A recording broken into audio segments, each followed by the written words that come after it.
Hey guys, Ron here. Today I am in front of the apartment building. You can see it's a two-story apartment building where the actress Rebecca Schaeffer lived and unfortunately was murdered right there in the doorway behind me over my shoulder. Rebecca Schaeffer was an actress who of late had been in the TV series My Sister Sam with Pam Dawber. That was from 86 to 88. This is quite a while ago. And then she was starting to do movies and her career was really picking up.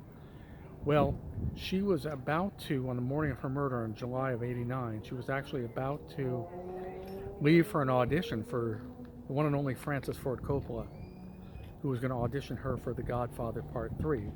I would imagine for the part that his daughter ended up playing, Sofia Coppola. Anyway, Robert John Bardo was schizophrenic, had a history of mental illness. He had taken a bus here to Los Angeles. He was obsessed with Rebecca Schaeffer. He was writing her letters, deluging her with letters at the studio. He actually got a gun from his brother, which he was not supposed to take from his brother, but he did. Got on a bus, came to Los Angeles, went to the studio, tried to get in to see Rebecca Schaeffer, but the guard could tell he was nuts and dissuaded him and did not give the gifts that Bardo had for Rebecca Schaeffer, a teddy bear and roses. But unfortunately, Schaeffer did find his way to the apartment where she lived. And the reason he found it is because he paid $250 to a private detective in Tucson who used the DMV records to find Rebecca Schaeffer's apartment. And unfortunately that worked, and he found this apartment right behind me here. Now, Schaeffer approached this door here, you see. Rebecca Schaeffer lived upstairs. Bardo approached the door, and there's an intercom system. However, the intercom was not working at the time, so Rebecca Schaeffer had to come down from the second floor. Actually, she was in her bathrobe, just about to get dressed and leave for the audition. She had to come down, and she did chat with him. She was polite. By all accounts, she shook his hand, and she said, you know, it's nice talking to you. Thanks for finding me, but I have to go. Probably more than a little freaked out. At that point, she went upstairs. Schaeffer again rang the buzzer. She again, because the intercom was broken, she had to physically come down to those doors we see there.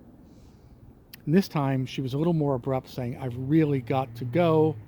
I'm late for work. I've got to go. And he shot her. He said that he wanted to give her a CD that he had burned for her and so on and so forth. And he shot her and was kind of tending to her right there in the bushes as she fell. But she was taken to Cedars-Sinai Hospital, and unfortunately she died from her gunshot wounds. Now, Bardo was, of course, his history of mental illness was definitely considered, but he was ruled to be not legally insane at the time of the shooting.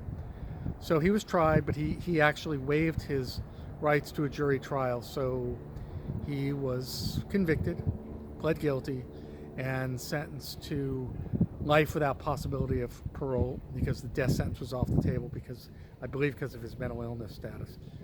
So unfortunately, a very sad end to a very promising career. But here is the quiet street in West Hollywood where Rebecca Schaeffer lived, and the building where she unfortunately died. As you look north there, that's the heart of Hollywood behind us.